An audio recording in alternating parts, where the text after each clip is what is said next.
This is Geek Gab with your host, Dornall, and me, Danny Warpig. We are back, Geek Gab, for Monday, March 17th, 2025. Um, I have a dark and dastardly and disgusting thing to confess. Oh no, what have you done? Well, we did a reviews of VHS 1 and VHS 2, the horror anthology movies. And I went ahead and watched VHS Viral, which is the third one in this series. And I thought that's okay. I can review that. I'm going to watch Electric State and I can review that. And it wasn't until like literally 30 minutes before we went on the air that I realized if I had been sharper, if I had been on the ball, what I would have done is watched either instead of VHS Viral or in addition to VHS Viral, I would have watched VHS 94. Because Why is that? VHS 94, and I don't know if you can tell from the name, is entirely set in the year 1994. Mm-hmm. Because the year is 1994 and the name is 1994. You see how clever they were with that? Yeah, I was able to put that together. That's a clever bit of naming and marketing there. So, and the Electric State, the movie, is, and I hope you can see this coming if you are as intelligent as I think you are. Would you like to guess when the Electric State is also set? I'm going to predict that it is set, and I haven't seen it, so I will predict it is set somewhere in the mid '90s, circa 1994. It is, I don't know if it is set in 1994, but certainly there are major events that occur in the year 1994, and it is set, if not in that year, very shortly after. Mm. Wild and incredible coincidence that did not occur to me until like 30 minutes before we got on the air. I was like, missed opportunity. Big one. So, oh well. Um, C'est la vie. I just saw news. News. I'm gonna have to put like 15 quotation marks on either side. I just saw a YouTube thumbnail that said that D&D is flopping, which I'm going to assume means the new edition of D&D isn't selling as well as Hasbro thought it would. Now, I haven't watched the video. Have you heard anything about this that would verify my assumptions based on a YouTube thumbnail, which, as we all know, are a ironclad reliable source of news? Yeah. I haven't heard anything about WotC or D&D specifically, but I have learned that there was a recent few Kickstarters, one in particular for a Shadow Dark book. And Shadow Dark, for those who don't know, is it's sort of like a basic old school Dungeons and Dragons game with, a darker theme to it. And those Kickstarters broke $1 million in just a couple of days. So, relatively speaking, yeah, who games that are not D&D seem to be doing pretty well. Bradford Walker pays attention to the business. Hey man, good to see you. Um, he says that retail sales are down, but the primary sales is D&D Beyond. D&D Beyond is doing gangbusters. Well, that's as close to a reliable news source as we're going to get, DW, not without actually paying I, attention to D&D ourselves. This keeps happening to me. And I'm not bragging. I'm really not. But this keeps happening to me. I will see something happen. I will say, based on that something, which admittedly may seem minimal to other people, oh, this is what, Company X or the government or, whatever is doing. This organization is doing. And everybody who replies to me says, no, that's not what's happening. And then, like, 2 years later or 3 years later, the exact thing I predicted is happening. And I will say it. I will say, look, this is the thing I predicted. And then everybody's like, well, yeah, that's obvious. I already knew that. And it's like, it's obvious now that it is literally happening. But 3 years ago when I predicted it, everybody said I was wrong. Like Secret Wars, Marvel's Secret Wars in 2015, when they were bringing all these characters in from all these alternate timelines and from the Ultimates and things like that. I said, hey, they're going to be replacing a bunch of old Marvel characters with these new characters in a push for diversity. No, that's not what's happening, dude. And guess what happened over the next 10 years? Yeah, I know better than to bet against you on something like that. I don't know who these people are, but they weren't me. They were people commenting on my Twitter feed when I was saying things like this. So the thing I was saying was Wizards of the Coast is going to be making D&D into a video game. And now everybody's saying it because it's like, oh, that's obvious. And I'm like, when everybody was telling me I was wrong 2.5, 3 years ago, it wasn't obvious because everybody was telling me I was wrong. Now it's obvious. Except for your intelligent and astute listeners here. We all know what's up here on the Geek Gab. We know what's up. And I admit that I have the ability to jump from a few pieces of evidence to being certain about what's happening, and other people need more evidence before they can, get to a conclusion. That doesn't mean they're bad people, and it doesn't mean they're dumb people. But it's still kind of frustrating when I predict something, and then when it comes true, people were saying on the first time, no, that's never happening. And then when it is happening, they say, well, everybody knew that. I said, no, everybody didn't know that. I know everybody didn't know that because everybody was telling me it wasn't happening. I don't know. Maybe it's small of me to want, recognition or credit for it, but it just keeps happening. I don't have any predictions today. So I'm not trying to say I have predictions all the time because I don't. And I'm not always right. I admit that. I'm not always right. I thought you were. So we tried to coin a hashtag for it back when you could still use hashtags. Are you not allowed to use hashtags anymore? Well, I think I think that since they said that the algorithm doesn't need it anymore, they downplay them. Oh. Like they don't add any visibility to your posts, and in fact, either it's neutral or it takes away from the visibility.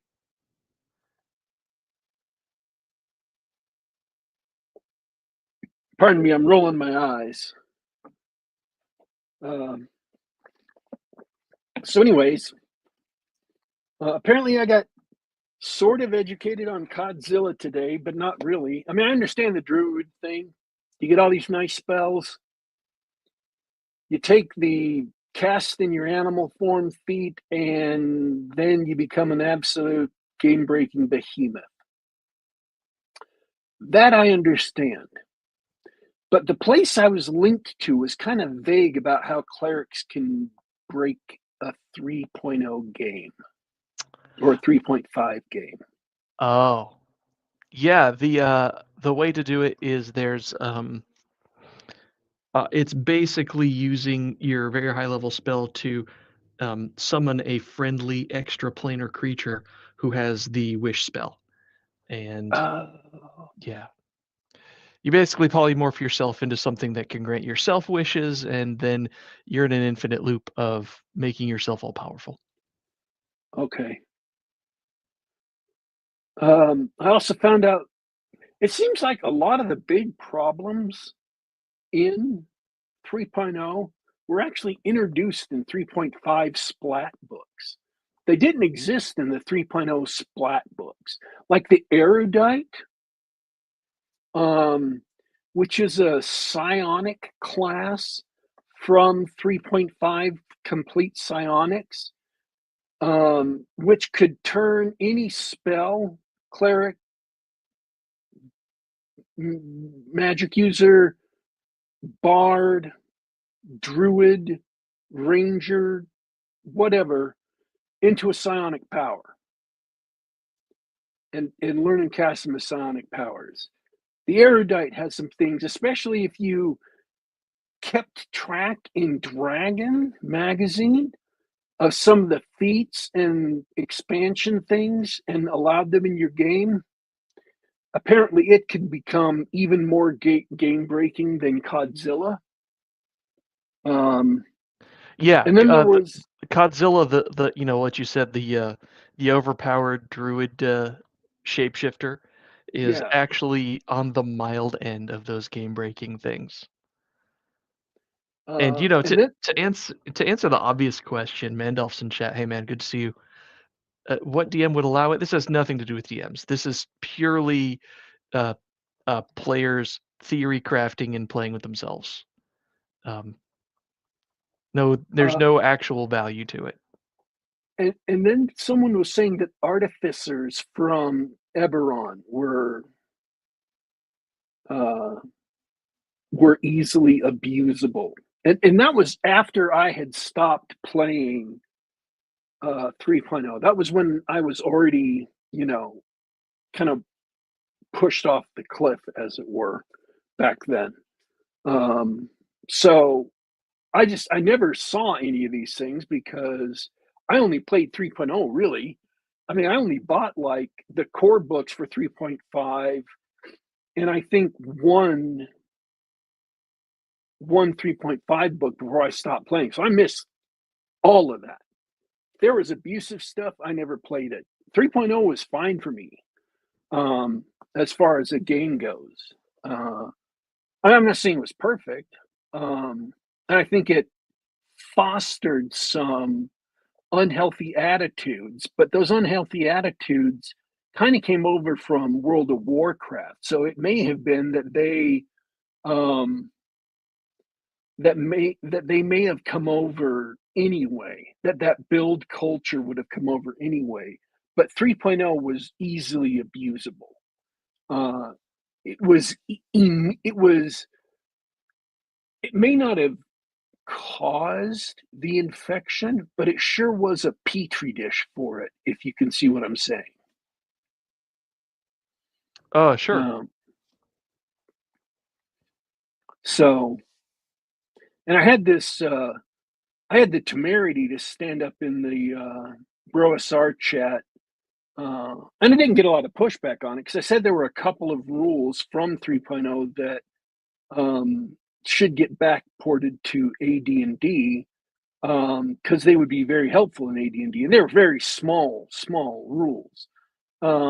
And one of them is actually kind of implicit in AD&D. It's just not stated clearly. In 3.0, they had slam attacks, which were for undead, which meant that creatures who drain levels with a touch attack only drain levels when they make an attack.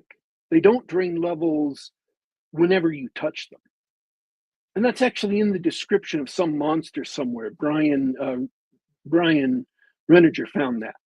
And so that's an official rule in AD&D. It's just hidden in some description of some monster.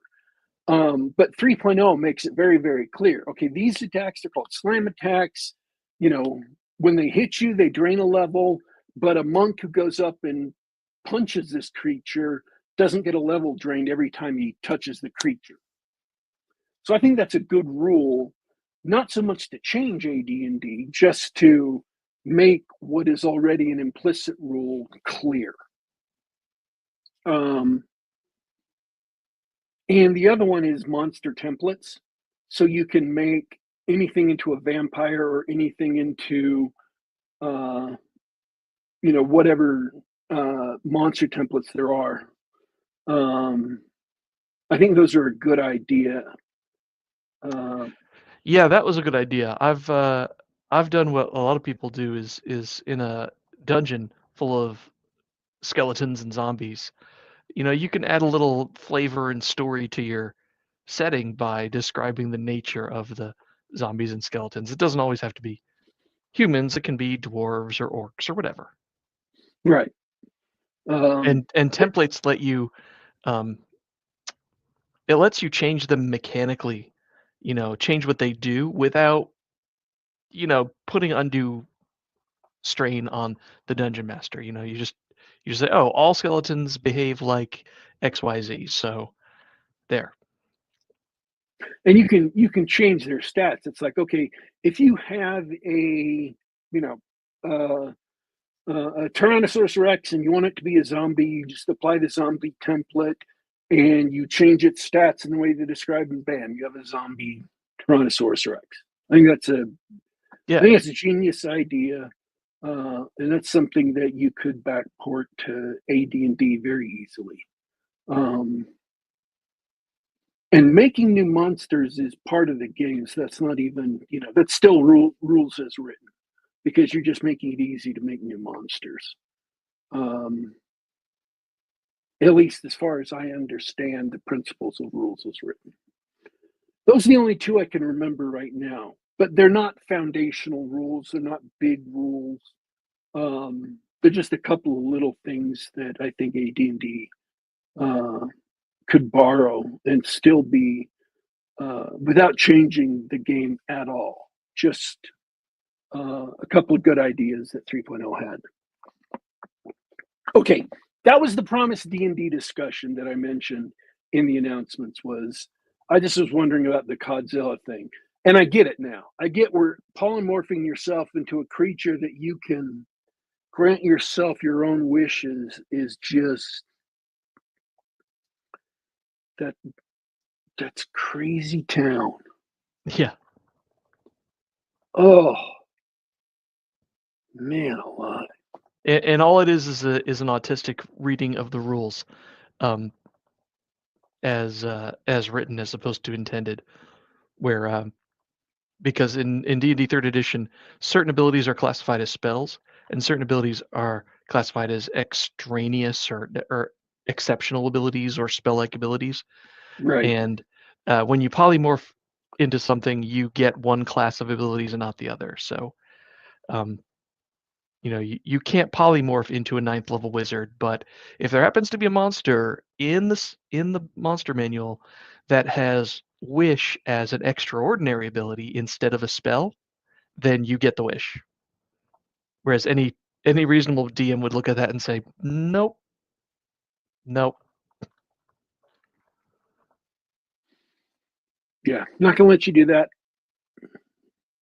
And in the most misunderstood passage in AD&D, what it's really saying is it is the clear intent of the rules that matter. You should always hew to the clear intent of the rules. If it's absolutely crystal clear that what the rules intend is to not be able to cast spells, then you shouldn't be able to cast spells. Even if for some reason this monster lists wish as a spell-like ability or whatever. Just no. And game masters have only their judgment to tell them what the intent of the rule is. Hopefully it's written well enough so that you understand the intent of the rules. And the exact text is meant to convey the intent of the rule. It is meant to transfer the intent of the rule from the mind of the designers to the mind of the dungeon master and the mind of the players. That's the function of language, both spoken and written. So when it comes to rules, it is the intent that matters, not the exact text. So if there is ever a conflict between what the exact text seems to say and what the intent of the rule is, as you understand it or interpret it, then it is the intent of the rules that matter. Now, this paragraph is misinterpreted to say that the rules don't matter, that you can erase every rule in the book and everything's kosher. It's still AD&D. That is not what that paragraph says. That paragraph says that it is the intent that matters and that the written rules are meant to communicate that intent to game masters and players, and you should hew to the clear intent of the rules.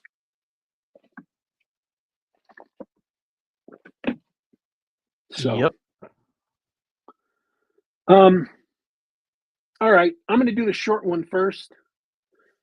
VHS 1 and 2 were they weren't 70s level of bite, but they were still kind of bitey movies. They were low budget indie movies that had some, real darkness to them, that weren't afraid to show violence, weren't afraid to show some blood, weren't afraid to show some kind of horrifying things, and weren't afraid to have some nudity where it mattered. So I could liken them sort of to, let's say, a Doberman who's a little bit nasty and not afraid to bite. VHS Viral, I could liken to a dog that's on the set of a movie that they've painted up to look like a Doberman, and that can run and jump and do a lot of entertaining things, but at the end of the day, it just has no bite. Doesn't have the violence, doesn't have the real horror. Good horror has to have a little bit, at least a little bit, sometimes more nastiness to it. It has to be willing to be nasty to the characters. It has to be willing to make the audience feel like there are no sure and certain rules, that anything can happen, and that there are no real safe places. And this is like a completely tame and toothless VHS movie. And I'm not saying all the segments were bad, because they weren't. Some of them were quite entertaining. Some of them had some shocking and unpleasant comments, but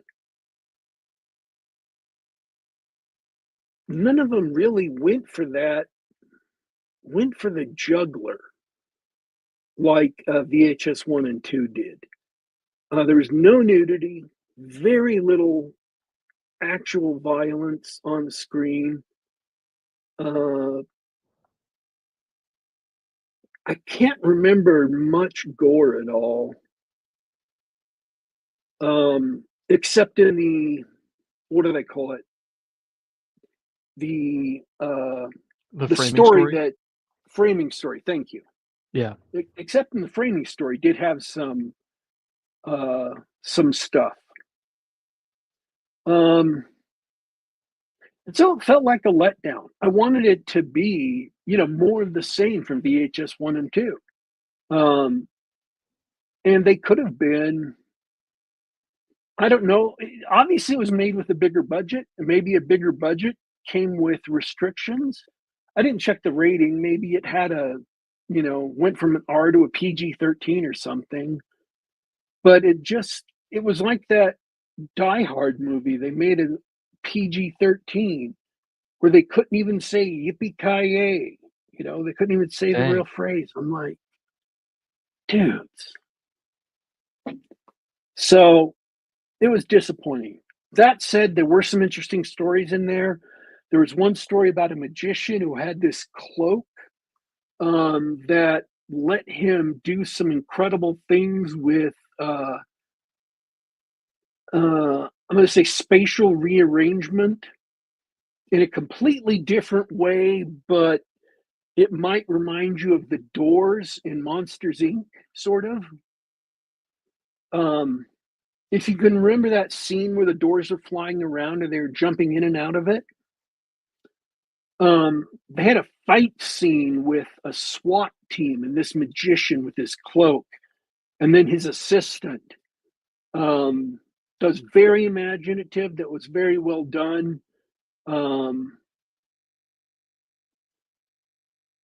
So none of the stories were necessarily bad. They weren't clunkers. They were just uh, R.L. Stine level horror and not, really dark horror. I'm not saying that to insult R.L. Stine. He's just meant for young adults. He's not meant for, full on adult horror.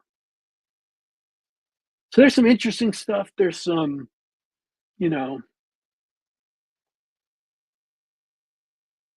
there's one about a guy going to um, an alternate universe. Gets pretty bracing at times.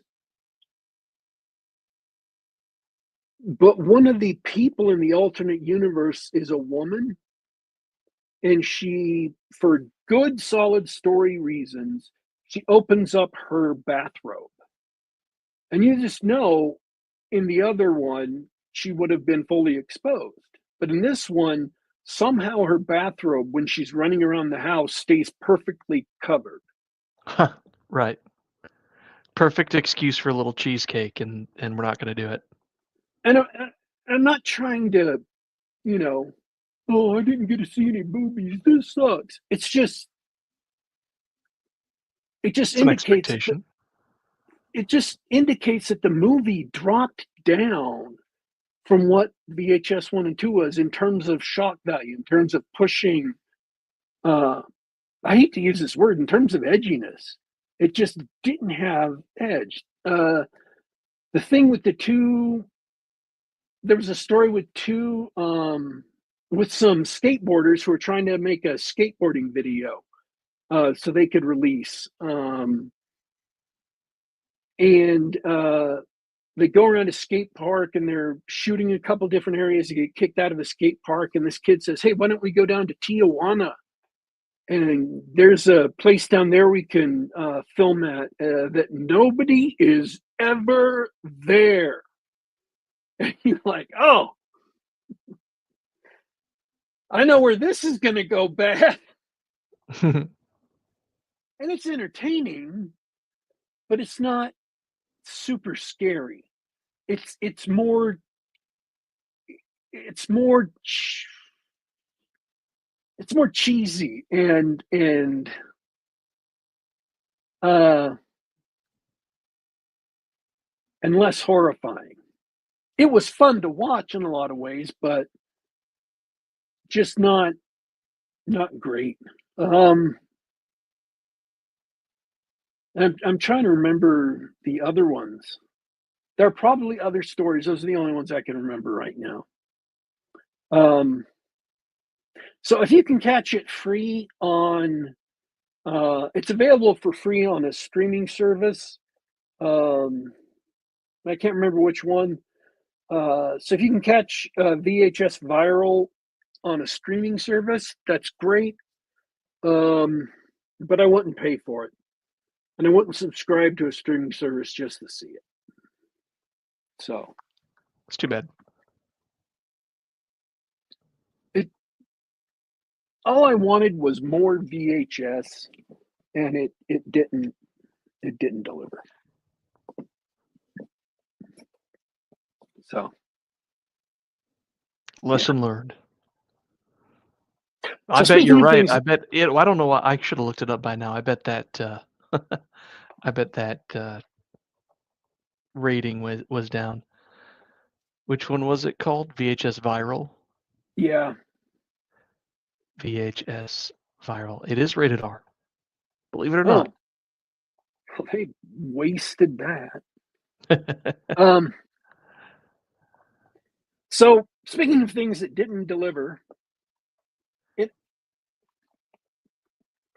I admit we watched and we reviewed Tales from the Loop, right? Yeah, I remember. I watched at least the first few episodes, and we talked about it. Tales from the Loop is based on artwork by Simon Stålenhag, I believe he's from Norway. And I caught him when he was first just doing a couple of pieces of art online, and I thought they were great. And every now and then I'd see some more art from him, and then he went from doing pieces of art to actually releasing a book of his art based around the loop. And then he released another book of his art, and then they were making TV shows off of it, and then they made an RPG off of it. And now he's got 4 art books out, and the 3 of them that are available on Kindle I've bought. And then the Electric State is based on an art book of his that's set in a different world than Tales from the Loop. So it's in a different continuity. So I have been familiar with the Electric State. So one could say I had preconceived notions going into this movie, and that's why I was so massively disappointed in the movie. Aww. One could say that were it not for the fact that basically everybody on the internet, including those who've never heard of Simon Stålenhag or seen his books, have also been disappointed in the movie.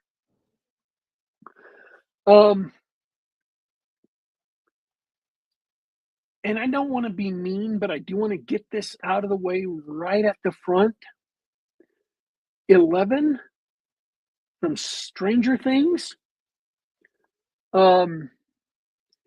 She has gone directly from looking like a 12-year-old girl to looking like a 25-year-old girl. And I don't know how that happened, but she can't play teenagers anymore. She's only 20, but she is completely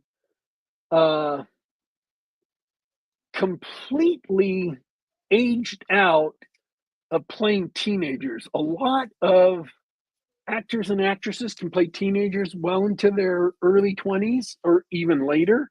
Like some of the people who play teenagers more or less credibly, usually less, have been in their early 30s. But so this movie has so many stars in it.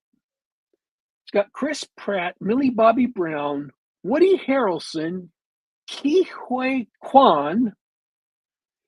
It has got Alan Tudyk, Kurt Loder, Holly Hunter, Stanley Tucci, and but they don't even show him. He's the famous guy that is now contractually obligated to be in everything. I'm trying Stanley to. Tucci.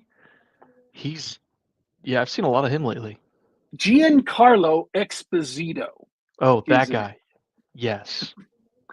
Because he is contractually obligated to be in everything. Everything. So all of these people are in this movie. And you've got to wonder how they managed. Oh, and before I forget, George Costanza is in this movie. Of Jason Alexander. yes. I don't That's see his great. name on the list. But Can't mistake that voice. Brian Cox is in this movie. It's directed by the Russo brothers. Hank Azaria is in this movie. They've got a lot of voice actors. Anthony Mackie is in this movie. They spent a lot of money getting a lot of big name stars to get in this movie. So it's and I don't know.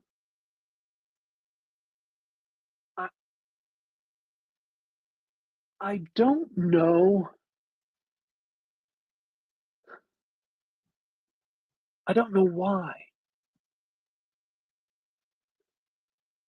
What do you mean? Because the stars they have in it, they completely waste their talent.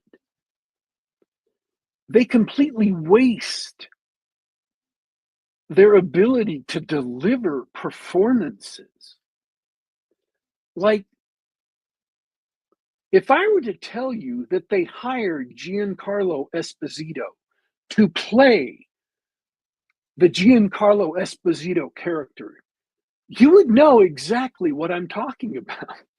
Yeah. Because he played that. He's Gus Fring in every show. He played that same character in The Mandalorian. And if I told you that they hired Chris Pratt to play Chris Pratt, and that this was perhaps both the most confused Chris Pratt he played, and yet at the same time, the Chris Prattiest Chris Pratt has ever played, you would know exactly what I meant. Yeah, I suppose I would. It's like Star-Lord, but really confused as to why he's there. And the sad thing is, they took this beautiful, sad, really disturbing, sort of elegiac. I don't know if that's a hard G or a soft G, because I learned to read it, and I haven't learned to pronounce it yet. If it's a hard G, I apologize. It's got to be a soft G. Just the way it's spelled. Elegiac book, and turned it into a 100% paint by numbers post-apocalyptic movie. So I'm going to give you some plot details. Walt Disney, back in the 50s, made Disneyland. Only instead of making animatronics, he was able to make fully AI robots. Okay. So this is the basis of this alternate history world. And then they commercialized these AI robots And anywhere they could use them to replace human labor, they did. In construction, in cooking, in delivering the mail, in haircuts, as mascots for brands, whatever. So in 1990, these robots decided that they had had enough of dealing with mankind's crap. Literally, because I'm sure they were sewer technicians, although that was not ever mentioned in the movie. And I'm talking about the movie's plotline now, not the book. So you can get a feel for how cookie cutter it is. He, led by Mr. Peanut Robot, and I don't know if that was product placement or if that was from the book. Led by Mr. Peanut, they did a march on a town. And President Clinton declared them a menace and declared war on the robots. So all of the robots rebelled, they left their jobs, and there began to be this great war. And millions of people died because humans couldn't handle combat against the robots.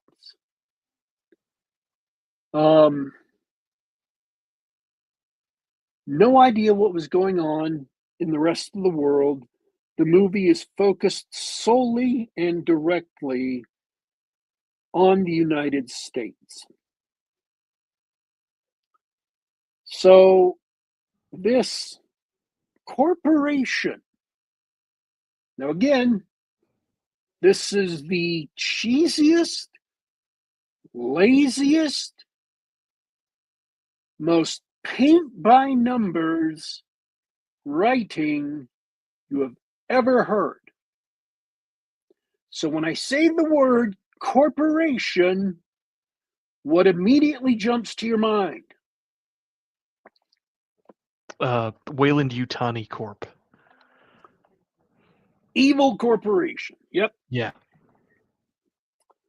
So this corporation came up with a kind of technology that allowed humans to, instead of going out into the field in their soft, squishable, tired, fatigue-ridden meat bodies, they instead pilot drones, which are basically robots, but they're piloted by humans. They are not artificially intelligent.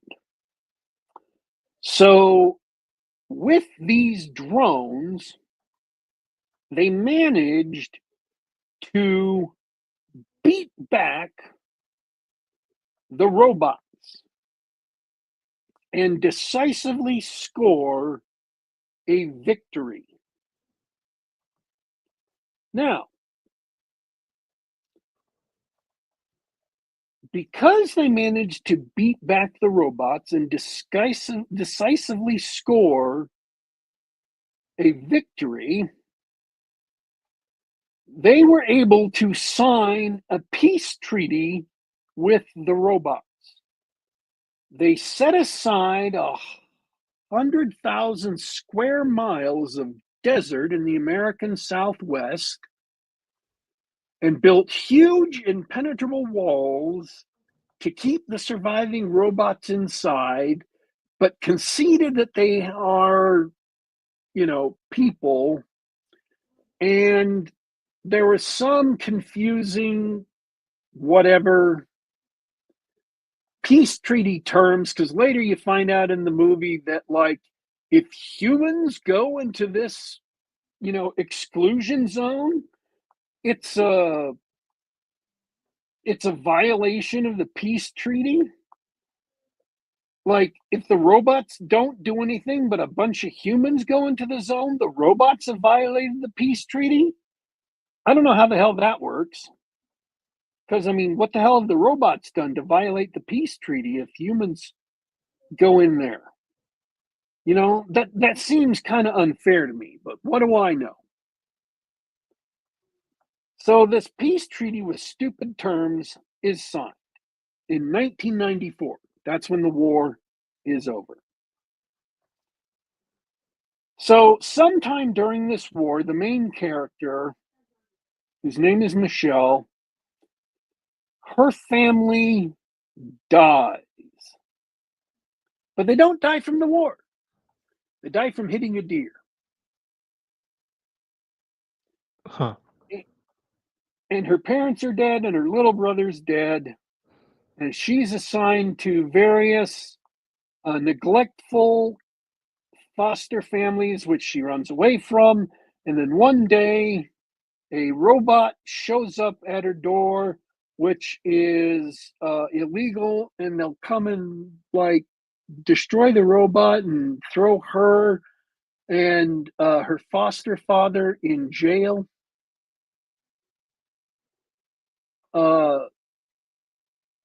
Oh yeah, they declared what President Clinton declared at the beginning of the war is anybody who harbors a robot is guilty of treason.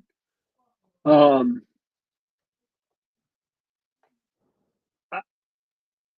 don't know how that works, that a president can just pass an executive order or something to declare that that's treason, but he decides that's treason, so that's treason. Maybe because they're enemies in the war, whatever. And they also developed this drone technology, these headsets, into civilian applications where you put them on your head and half of your brain is in the most idyllic paradise you can imagine, while half of your brain is controlling a drone that does work, whatever your job is. You know, mowing the lawn, or learning in class if you're a school kid, or driving a truck or whatever. And also, the amount of world building and lore they're dumping on you for no readily apparent reason is just insane. Also, it's mandatory for everyone in ninth grade or older, but she doesn't want to do it for reasons that are never fully explained and never have anything to do with the plot, and are never mentioned ever again. They just don't. She just doesn't want to do it. Cool. It's never developed. It's never mentioned why she doesn't want to do it. She just doesn't want to do it. There are lots of things you could say why she doesn't want to do it, because the technology is legitimately horrifying.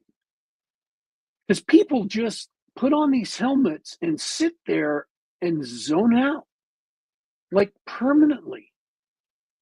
And they show you this, people just sitting in chairs, drooling on themselves. This is explicit close-up shots in the movie. You could have had an entire theme of the movie, or the focus of the movie could have been on this. And she was rebelling against it or whatever. But it's never mentioned again. It's never brought up in any subject. It's never said that, you know, it's the aim of the evil corporation to take over society by turning people into literal drones who just sit there and do nothing while the corporation takes over. It's just, hey, this is kind of creepy, and never has anything to do with anything else. It's just the laziest, most awful writing you can imagine. So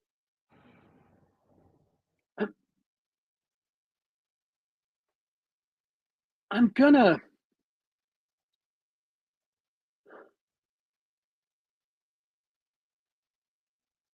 the robot that shows up,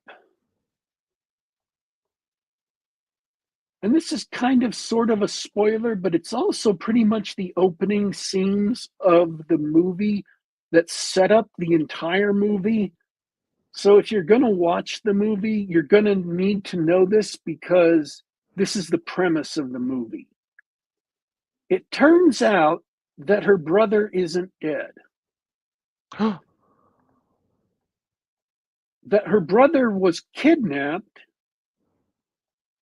Would you like to guess who kidnapped her brother? Is it the aforementioned evil corporation? It is the aforementioned evil corporation. And Wow. I didn't mention this earlier, but her brother is a super duper genius who's also a little bit autistic and who went to college at like the age of 13. And he's Huh. like just so bizarrely intelligent. He's off the charts and and um his intelligence is not respected by his professors, despite the fact that he's a super genius. Wow. Yeah. Yeah. 13-year-old in college, totally disrespected. So, his brother's mind, his brother's mind has somehow ended up in the body of this robot, which is, I would like to say, the exact same robot that was the main character in a cartoon show that her brother liked to watch religiously. Oh, yeah. That's convenient. And he can only speak in lines and catchphrases from the show that are programmed into the robot. This is, by the way, this is a theme thing. It's not just this robot. They show you that all the robots are really, really limited, hampered by their programming, which is fine. I mean, that makes perfect sense. You know, like the haircut robot is obsessed with cutting hair, and the postal robot approaches everything in terms of being a postal deliveryman. They're all really limited by their original programming. Um, so even their attempts at freedom away from humanity, they're still not actually free. They're still crippled by their jobs that they were built for. And they're so desperate to want to be able to do their own job, old jobs. The haircut robot begs and begs and begs Chris Pratt's character to let her cut his hair. He finally breaks down and does it. So it's really sad. It's really sad to see these robots that are supposedly intelligent and autonomous and have gained their freedom in this exclusion zone to be so,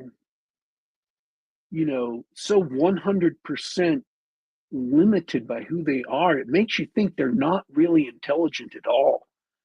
They just think they are, but they're just following their programming. Like they run into this stage magician robot, and everything he does is, wowie zowie stage magic. He talks in this stage magician voice where everything is big and grandiloquent, and uh, I don't think the movie necessarily wanted to do this because it never reflects on this at all. It tries to portray the robots as this oppressed class who's striking against the system. And spoiler alert, because this is the laziest, the most obvious thing that could ever happen in a movie. Evil corporation oppressed robots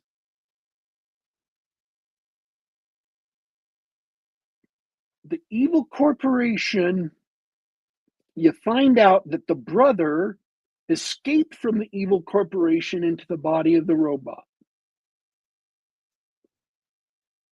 So he's still alive. Would you like to guess where his physical organic meat body is? Is it in the exclusion zone? No. But I'll give you one more guess. The headquarters of the evil corporation is not in the exclusion zone. Oh, that was my guess.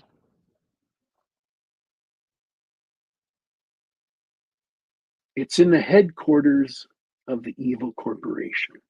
So in order to get the robot back, because that contains his mind, they invade the exclusion zone because that's where the girl and Chris Pratt and went because that's where the robot kid told them to go.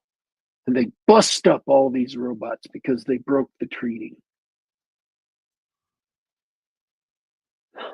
And I think this is about 40 minutes into the movie. I'm just going to start spoiling things from here on in. If you don't want the movie spoiled, if you want to watch it on Netflix, I don't recommend it. It's boring. It's the most obvious thing you've ever seen. If you don't want any really boring. If you don't want any more plot points spoiled, take that as the end of the show. Thanks for listening. We'll see you next week. If you just don't care, or if you've already seen it and you don't mind spoilers, or you want to come back after watching it. So the most obvious thing, the robots have been beaten up, but there's some still left. The girl wants to save her brother, who's just been kidnapped and taken to the evil corporation's headquarters. And they have to get his physical body because it's at the evil corporation's headquarters. And it's the end of the movie coming up. So what do they have to do? Oh, and it's by the Russo brothers, who directed 2 Marvel movies.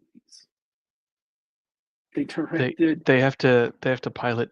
They have to team up and pilot robots to fight the evil corporation.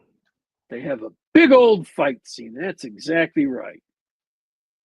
Because they made Endgame and they made the one before the one after Endgame. Big old fight scene with the robots. That's a diversion to let the girl sneak into corporation's headquarters so she can get her brother back. But there's a twist, and you're going to hate this. You're going to hate this because I saw it coming and I hated this. And I'm going to spoil the twist, and I'm going to spoil the final twist because it's so hateful. It's so absolutely the worst thing I have ever seen. It made me, and I knew it was coming. I knew it was coming, and I saw it was coming, and I was angry because I saw it was coming, and I knew it was coming, but I just didn't want it. And then it happened, and I wanted to hurt people. They hook up the robot to a machine. The machine puts the boy's brain back in his body. And the reason why they have the boy is because he's the central processor of this entire network. All these people who put the helmets on their head to work so that they can have absolute idyllic paradise one way and still be working with the other half of their brain, it requires this kid, because it goes through his brain, because his super genius autistic brain is what is required to work. And without him, it all collapses. So when he left, the whole worldwide network of these helmets started to collapse and go down.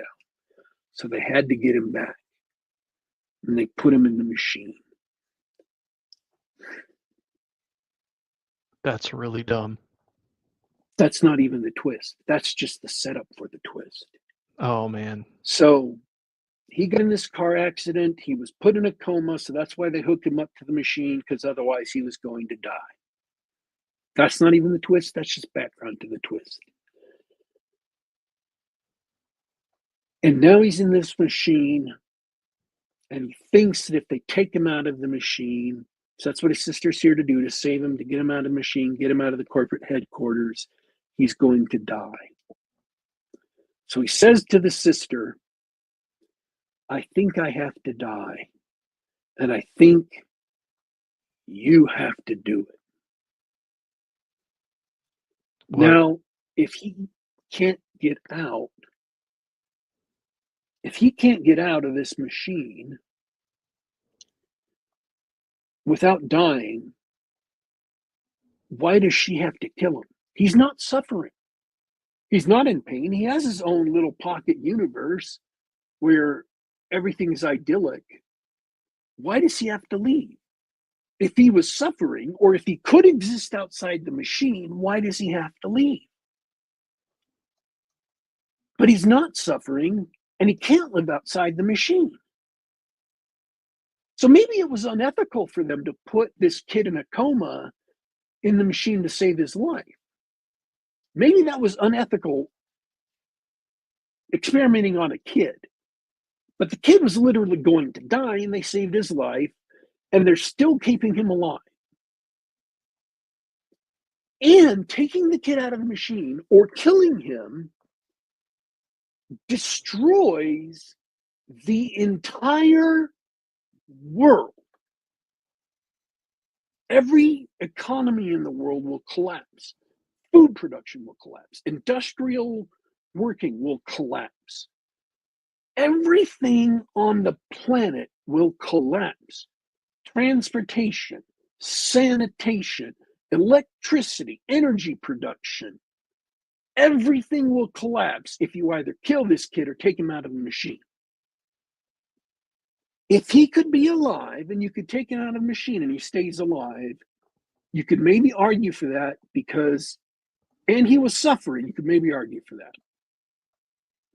I'm not a consequentialist. I'm not one of those people who says, well, it's okay to let this kid suffer if the whole world is.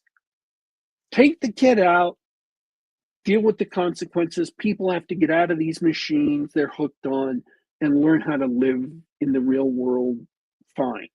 I could see that point being made. I could even see that point being moral. If he's not suffering, if he has an idyllic life in this fictional world, maybe one way, maybe the other.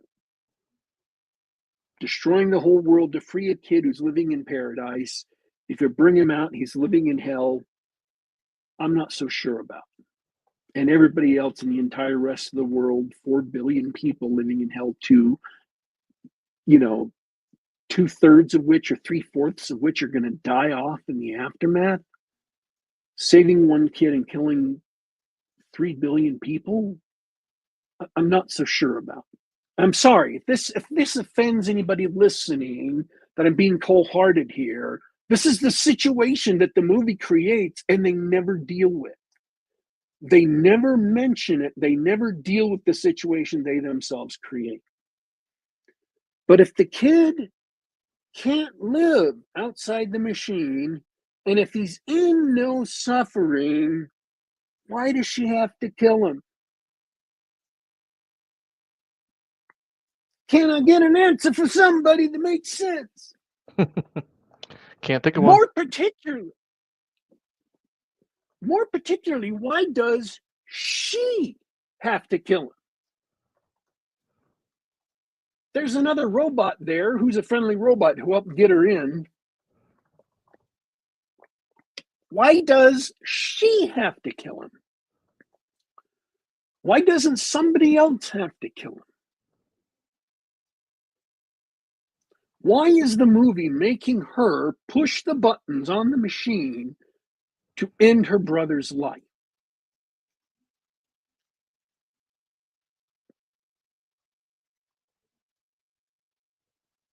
The writers have already posited this as like, hey, you and me and the robots, we can team up not against humans, but against the system that keeps humans and robots oppressed. That's what the assault is, against evil corporations. So the whole movie is canted in a specific political direction. So I don't know if this is like supposed to be a pro-assisted suicide message. I don't know what they were going for. But If you that's not find even the yourself in a dark future, you have to kill your little brother. That's the I message. don't even that's not even the worst thing plot-wise. That's just a moral conundrum they just completely skipped over. They just skipped over that. They just completely ignored the consequences of turning off all these helmets suddenly. Is everything collapses. During this shut-off sequence, the canopy on the kid's pod opens. And I want you to imagine the stupidest, the most ridiculous, the absolutely dumbest possible thing you can think of happening at this moment in time. And the girl, the sister, Michelle, grabs his hand and grabs the finger of the robot as he slowly dies. And it takes several minutes for him to die. And red lights are going off and klaxons are going off, and he slowly dies. And then he finally passes. And she just keeps a hold of both of those the whole time.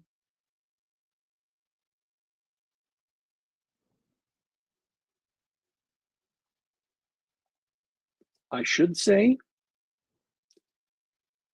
early in the movie, they said a renegade scientist left a back door to where his brain could get into the robot. Never mind how a human brain could fit into the AI circuits of a robot that we have been shown that all these robots are basically GIMP. They're not true AI. They're just going through, these programmed routines related to their job.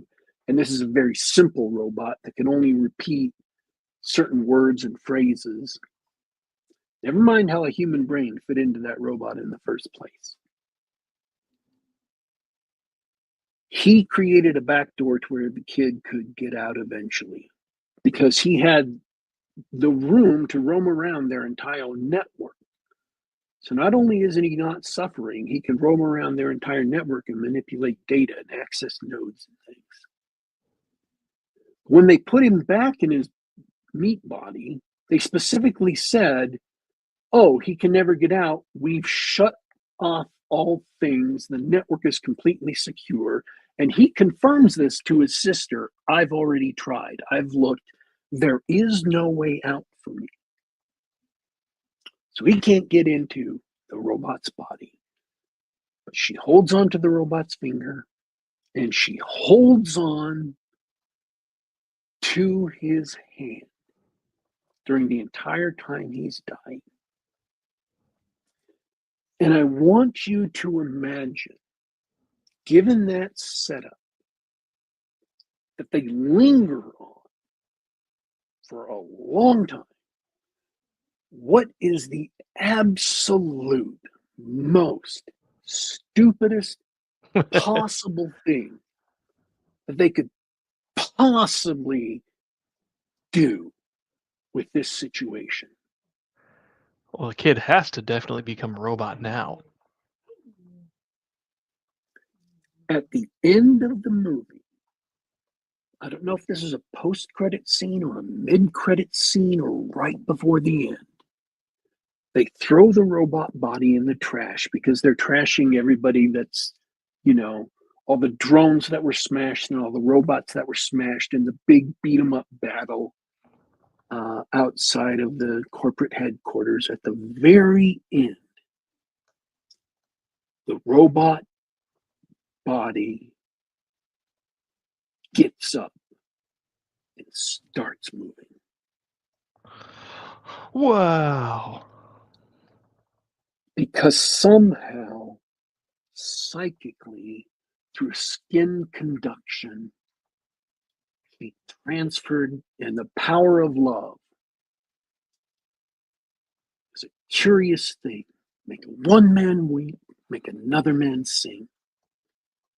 Somehow, psychically, through the power of love, she transferred his brain back into the robot.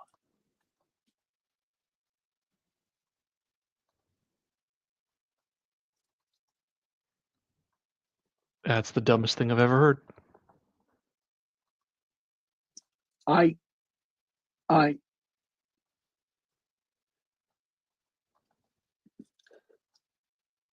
we don't have time to talk about the book. We don't have time to go over all the good stuff they messed up, all the beautiful things they squandered.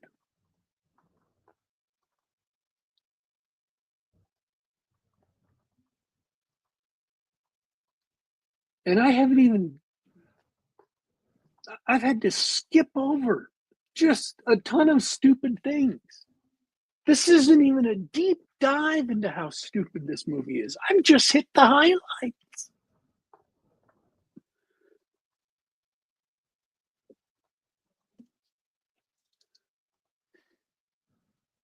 It's at one point they make Chris Pratt gay for a robot. Oh yeah? Yeah. Cool. Not just any robot, gay robot. He says, and the robot doesn't have like, typical flaming, stereotypical. The robot isn't gay. Chris Pratt says to the robot, "I love you, man. I love you as a friend. I love you. Maybe even more than a friend." And I'm like, tear my brain out so I don't have to finish the rest of this. I went on that journey, the journey I described for the show I reviewed last week, where you got bored and then you started hating it. And by the end, you were just hating life and wanting it to end. Yeah, the last like 20 minutes of this movie took me down that path of hating life. If I hadn't been so close to the end, I don't know what I would have done. Seems like the correct response, or a normal response anyway. I love you, maybe even more than a friend. What the hell was that? I ain't gonna lie, I hated hearing about it. So, folks, I'm going to tell you what. Of the two movies I reviewed tonight, VHS Viral is the better movie. It's more imaginative, it's more exciting, it hits closer to home as far as horror goes, and it's not great. VHS Viral. The Electric State is it's mediocre. It's mediocre if you haven't been exposed to all of these things, all of these cliches for as long as I and most of the listeners of this program have. So if you're a teenager, if you're maybe in your 20s, probably it's not going to crawl up your nerves as much as it did for me. But man, it just crawled up my nerves as soon as they started with the. Would it shock you to know that in the book, the graphic novel, there actually isn't an evil corporation?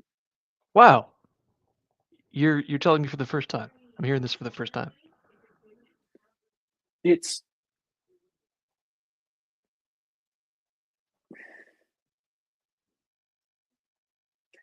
all of the cool concepts from the book are just ripped away in the interests of a trite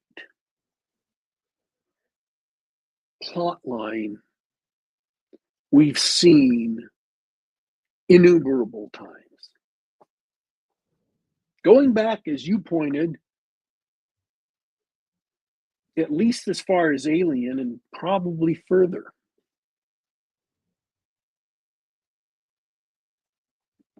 Oh, yeah. It's a staple. It's a trope for a reason. And then they had this big climactic battle that just wasn't very interesting. Just wasn't very climactic or battling.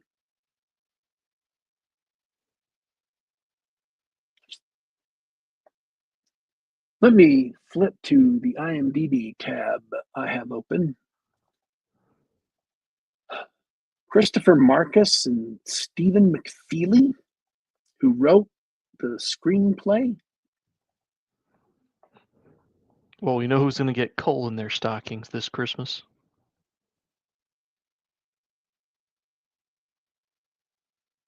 They have written some good movies before. They've written, okay, this is just one of them.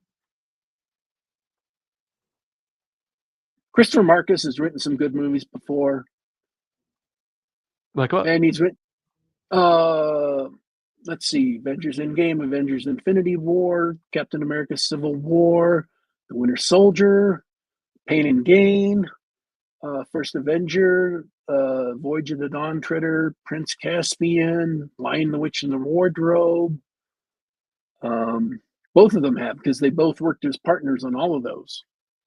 Oh, cool.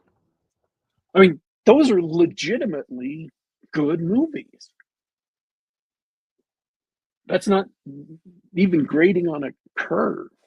Yeah, the Narnia books or the Narnia movies were pretty good.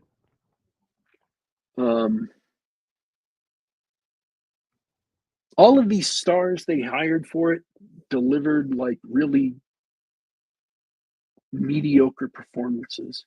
I'm so excited to see Stanley Tucci in something because I know he's a great actor. And even in like what people would call a bad movie, like The Core, he delivers great performances. And this one, not so much. I don't know.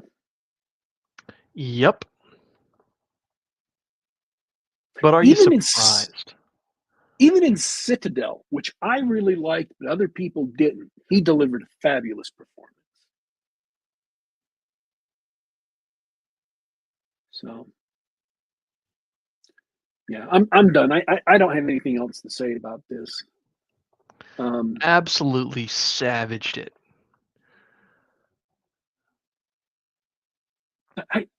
You know how at the end of these reviews like this, I try to say, oh, but I don't want to be too tough on it. Here's some good stuff about it.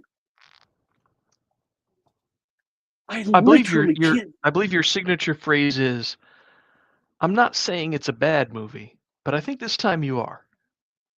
I literally can't think of anything good in the movie. The special effects were there, and they were okay, I guess. They weren't bad, but they weren't notably good either.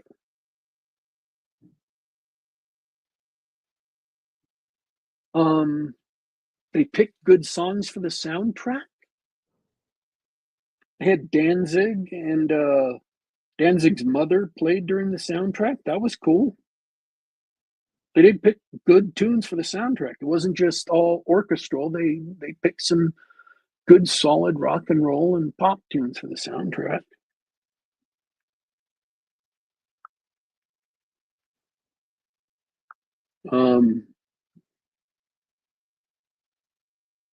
I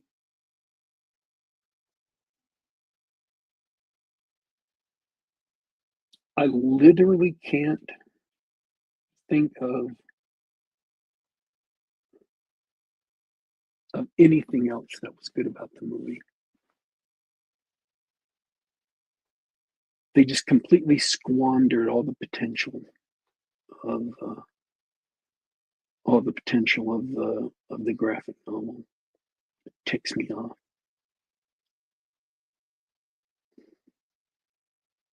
I'm done. I'm done for today. Well, let's call it a night. It was good talking to you. Thank you for watching something that so I didn't have to, and I hope everybody who was hanging out with us really enjoyed it. I'll Oh, see you I should guys. say I like the core a lot. I rewatch the core every now and then because I really enjoy it. It is a perfect example of what it's supposed to be. And people who get nitpicky about the science aren't going to like it. I don't care about the science. It's just it is a great movie. It is an enjoyable movie, and it's an absolute perfect example of what it's supposed to be. They knew what they were aiming for. They hit it pitch perfectly, and it's a great movie.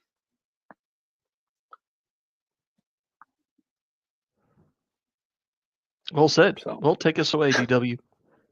all right, folks.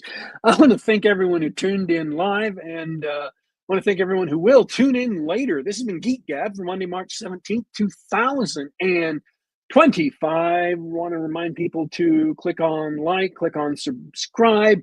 Geek Gab is available on youtube.com/geekgab. Once again, that's youtube.com/geekgab. We're also available on the iTunes Store, the Google Play Store, and on soundcloud.com. Just do a search for Geek Gab. Subscribe to us on the device of your choice. Download us or listen to us on the web. We're available in all those places for the benefit of our unusually intelligent and attractive audience. We are signing out for today, folks, but don't you worry, don't you fret. We will be back.